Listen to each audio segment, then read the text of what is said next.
नमस्कार सज्जनों, धर्म विज्ञान में आप सभी का स्वागत है। आज का हमारा जो विषय है वह है अचल लक्ष्मी योग।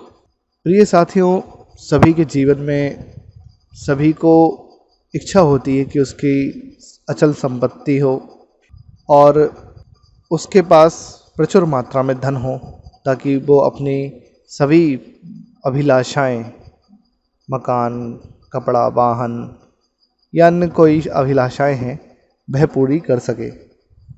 तो ज़्यादातर जो कुंडलियां होती हैं उन कुंडलियों में कोई ना कोई सामान्य योग तो घटित होते हैं, लेकिन कुछ सूत्र हैं जिन सूत्रों पर आधारित अचल लक्ष्मी योग बनता है।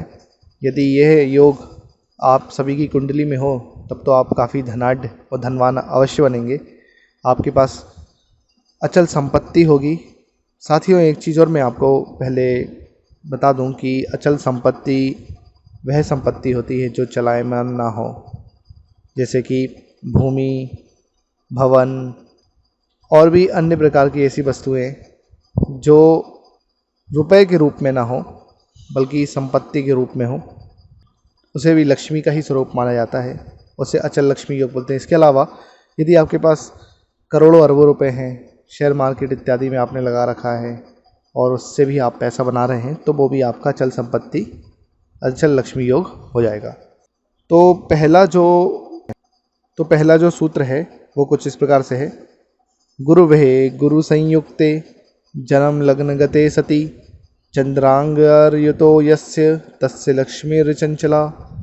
अर्थात जिसके जन्म काल में धनु अथवा मीन लग्नगत बृहस्पति जन्म लग्न में ही उपस्थित हों और चंद्रमा मंगल भी वहीं पर बैठा हो, तो उस मनुष्य की लक्ष्मी चिरकाल तक अर्थात अचला रहने वाली है। अब हम इसे उदाहरण से समझते हैं। मान लीजिए ये कुंडली है जो मीन लग्न की है।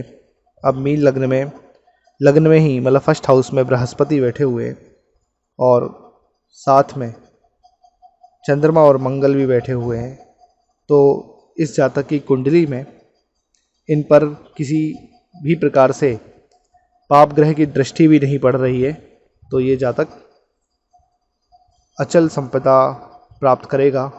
अचल लक्ष्मी योग इनकी कुंडली में बना हुआ है। प्रिय साथियों, यह अचल लक्ष्मी योग यदि अष्टम भाव में भी बने तो भी मैंने देखा है कि उसका भी प्रभाव रहता है और गड़ा हुआ धन मतलब भूगर्भ से अर्थात धरती के नीचे से जो माइनिंग इत्यादि होती है उसके माध्यम से भी वह अचल संपत्ति प्राप्त करता है। अब हम बात करते हैं दूसरे सूत्र की। कन्या मिथुनयोर लग्ने सुबुद्धे यस्य जन्मनि संयुते शुक्रमंदाभ्या दृष्टेवा धनिको भवेत्। अर्थात जिसके जन्म काल में कन्या अथवा मिथुन लग्न हो, बुध वहीं बैठा हो लग्न में ही, और शुक्र और शनि को लग्न देखा जाता हो, अर्थात शुक्र और शनि समसप्तक होंगे, उनकी दृष्टि पड़ रही होगी, और या इसके अलावा शुक्र और शनि भी बुध के साथ ही उपस्थित हों, तो मनुष्य धनवान होता है। इसको भी हम उदाहरण से समझ लेते हैं। ये मिथुन लग्न की कुंडली है। इसमें बुध लग्न में बैठा है और सप्तम भाव में शुक्र और शनि उपस्थित हैं, तो ये जातक काफ़ी धनाढ्य होगा। इसका व्यापार काफ़ी अच्छा चलने वाला है और प्रचुर मात्रा में ये धन कमाएगा। इसके पास अचल संपत्ति खूब रहेगी, क्योंकि यह अचला लक्ष्मी योग लेकर पैदा हुआ है। तीसरा जो सूत्र है वह कुछ इस प्रकार से है। शुक्र राशि गते लग्ने ससिते यदि जन्मनि चंद्र आदित्य जाभ्याम तो युते दृष्ट धनाधिपा। इसका अर्थ है कि जिसके जन्म काल में शुक्र के साथ वृष अथवा तुला लग्न हो और वह लग्न बुध शनि से दृष्ट अथवा युक्त हो, तो वह मनुष्य काफ़ी धनाढ्य होता है। वृषभ लग्न का अथवा तुला लग्न का शुक्र होना चाहिए। हम एक उदाहरण के तौर पे समझते हैं। तुला लग्न की कुंडली है जिसमें शुक्र लग्न में ही बैठे हुए हैं और साथ में बुद्धि भी बैठे हुए हैं और शनि की दृष्टि इन पर पड़ रही है।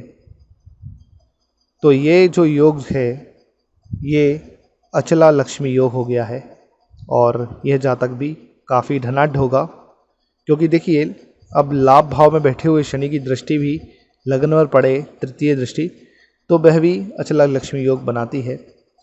तो इस प्रकार से देखा जाए तो इन तीनों सूत्रों के माध्यम से मैंने आपको समझाया है कि अचला लक्ष्मी योग किस प्रकार से बनता है। यदि आपकी कुंडली में इस प्रकार का कोई योग हो तो आप कमेंट के माध्यम से अवश्य बताएं। आप भी काफ़ी धनाढ्य बनेंगे। अचला लक्ष्मी योग है। अब देखिए अचला लक्ष्मी योग है तो कर्म करना भी बेहद ज़रूरी है। तो जीवन में आप कर्म को प्रधान समझते हुए चलिए, क्योंकि कर्म ही भाग्य को परिवर्तित करता है, भाग्य बनाता है और भाग्य के भरोसे ही सारे काम होते हैं। माँ लक्ष्मी की प्राप्ति हेतु इन योगों में जन्मे लोगों को प्रतिदिन शुक्रवार के दिन शिवलिंग पर भी दही से अभिषेक करना चाहिए और चावल चढ़ाने चाहिए। इससे भी माँ लक्ष्मी की कृपा बनती है। और यदि यह जातक श्री सूक्त का नित्य पाठ करे तो कहना ही क्या, सदैव लक्ष्मी प्राप्त होती रहेगी। व्यक्ति अगर खाली हाथ घर से निकला हो तो भरे हुए हाथ ही लेकर आएगा। तो प्रिय साथियों, आपको हमारा वीडियो कैसा लगा आप कमेंट करके अवश्य बताएं और हमारे इस चैनल को सब्सक्राइब करें और वीडियो को लाइक करना ना भूलें, शेयर करना ना भूलें। धन्यवाद।